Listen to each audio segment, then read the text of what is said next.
You've replayed every conversation, read every text thread, searched your memory for the moment everything fell apart, and you still can't find it. Meanwhile, your adult child can describe it in detail. The room, the words, the way their stomach dropped. Same family, two completely different stories. And if we're honest, most moms don't have the same version of the past as their adult child. The gap between what you remember and what they remember can feel impossible to bridge. It can make you question your own memory. Defensive. It can make you wonder if your child is rewriting history just to punish you. But here's what I want you to know. There's a reason these two stories don't match. And understanding that reason isn't about assigning blame. It's about building a bridge. I know part of you has wondered, am I losing my mind? Did I really miss something big? How can my child remember things that I genuinely don't remember happening? That confusion is real, and it's isolating. Because when you tell someone that your adult child has cut you off and you genuinely don't know why, the response is often, well, there must be more to the story. And you're standing there thinking, I wish I knew what it was. The events your adult child describes aren't usually one big dramatic blow-up. They're the Tuesday afternoons, the offhand comments, the moments that felt ordinary to you and devastating to them. And when you can't remember those moments, your child doesn't see a gap in memory. They see proof that you never cared. That's the trap. Let's walk through why it happens and what you can actually do about it. Memories are not locked in stone. That's why detectives interview every person who saw the accident. Because depending on where you stood, your viewpoint changes. And each viewpoint provides vital information in determining what really happened. The same is true in families. You experienced the family from where you stood. Your child experienced it from where they stood. Neither of you is lying. Neither of you has the complete picture. Here's what I've seen over and over in my work with moms. When your child describes something painful and your first instinct is to correct the facts, that's not how it happened. I never said that. You're remembering it wrong. You're missing something crucial. You missed the viewpoint. And the viewpoint is where connection lives. But it goes deeper than memory. There's also what I've come to think of as an awareness gap. Some of us, and I'm including myself in this, we grew up in families where good intentions were supposed to be enough. If I didn't mean to hurt you, then you shouldn't be hurt. And if you say you're hurt anyway, well, something must be wrong with how you're hearing it. I took my job as a mom very seriously. I'm not sure I was critical as much as I was strict. I think I was focused on doing it right. Because if I didn't do my job right, then my children would suffer. My intentions were good. I wanted them to succeed. I wanted them to be prepared for a hard world.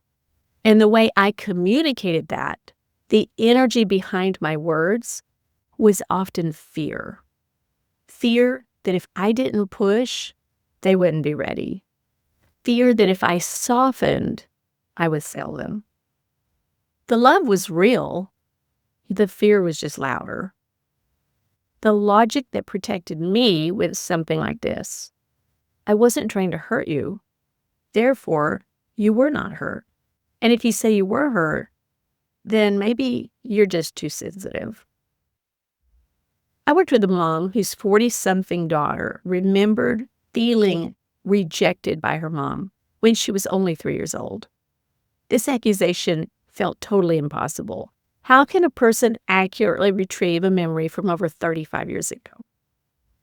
Mom knew the incident her daughter was talking about. In fact, they had had discussions about it through the years. without any conflict, just kind of a, this happened at this moment in time discussion. But Mom had no idea her daughter held so much hurt from the incident, or why she would. The more curious we became, the easier it was to see the incident interpreted from a 3-year-old's viewpoint. But even then, stepping away from the adult vision was really challenging. When we loosened the grip on the absolute truth of Mom's memory and imagined what it was like for her toddler daughter, suddenly the rejection was obvious. Not because Mom had done anything wrong, but because toddlers can't see grown-up facts. That's the gap. An adult memory of a parenting moment that lasted maybe 90 seconds. A toddler's memory of being left, of not being chosen, of something being pulled away. Same incident, 2 completely different experiences. Here's what I want you to sit with. If your adult child has told you they were hurt by specific things you did, and your first response is to defend yourself, to explain your intentions, or to say you don't remember, you may have confirmed the very dynamic they were trying to escape. I'm not saying you meant to cause harm. I'm saying the gap between your intentions and their experience is real. And denying it doesn't close the gap, it widens it. So let's separate 2 things. There's accountability, which is about being honest about your part, and then there's self-condemnation, which is about punishing yourself forever. Accountability moves you forward, but self-condemnation keeps you frozen. We don't need to beat ourselves up about it, but being honest about my part in my child's pain helps me remember that lacking skill is different from being difficult. What I'm inviting you into is neither denial nor self-destruction. It's something in the middle. The willingness to say, I may not remember it the same way, but I believe you were hurt, and I'm willing to look at my part. I'm not saying you have to agree with every detail of your adult child's version of the past. I'm saying validation doesn't require perfect agreement. It requires the willingness to hear their pain without immediately defending against it. I'm not saying your memory is wrong and theirs is right. I'm saying 2 people can have completely different sets of memories in the same family, and both can be real. I'm not saying you were a bad mother. I'm saying that good mothers can cause harm they didn't intend. And acknowledging that harm doesn't erase love, it deepens it. When we're reactive, we're defending. When we're responding, we're connecting. And if you're sitting there thinking, but what if they're exaggerating? What if they are being unfair? What if this is all because of their therapist or their partner? I hear you, and those fears are real. And here's what I've seen. The moms who make progress aren't the ones who demand their adult child prove every claim. They're the ones who get curious, who say, tell me more about how that felt, who stop trying to win the argument about what happened and start trying to understand why it mattered. When we can understand why our children's feelings make sense, even if we don't agree with the facts, then we open the door to deeper connection.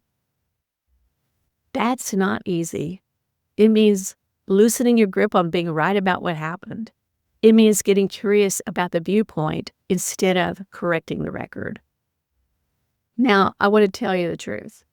Some adult children are asking mom to agree with their memory that it is the only one. Their version of the past is the definitive version, and anything mom remembers differently is denial. And that's a hard place to be, because you can't honestly agree to a version of events that you don't recognize, and you shouldn't have to. But here's what I want you to know. Even when your adult child is demanding total agreement, what they're often reaching for underneath that demand is something simpler. Do you see that I was in pain? Does what I feel matter to you? You don't have to validate a memory that doesn't match your own, but you can validate the pain. You can say, I don't remember it that way, but I can understand why from where you stood, that would have hurt. That's not surrender. That's not agreeing to a false record. It's acknowledging that their pain makes sense from their viewpoint, even if the facts aren't what you remember. And when you can do that, something shifts. Not always immediately and not always in a way that they'll acknowledge, but something in you shifts. You stop being the defender of a version of the past and become someone who can hold two truths at once. Your truth, their truth, and the space between them where healing actually happens. This week, notice if you find yourself going into defensive mode when you think about your adult child. That moment where your brain jumps up, but I never said that, or they're being unfair. Notice it. Don't judge it. Just see it. And then ask yourself one question. What would it cost me to consider, just consider, that their version of the story might be true for them? Not true in a courtroom sense. True in the sense that this is what they experienced. This is what has shaped them. This is the story they've been carrying. Because here's the thing, Mom. You don't have to agree with their story to acknowledge it. And sometimes, not always, but sometimes, that acknowledgement is the first crack in the wall.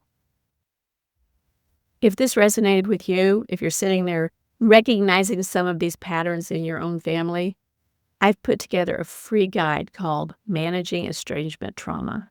It's the first step for moms who are ready to stop spinning and start healing. You can find it in the link below. And if this is a community that you'd like to be a part of, I'd love for you to subscribe. There's a place here for you.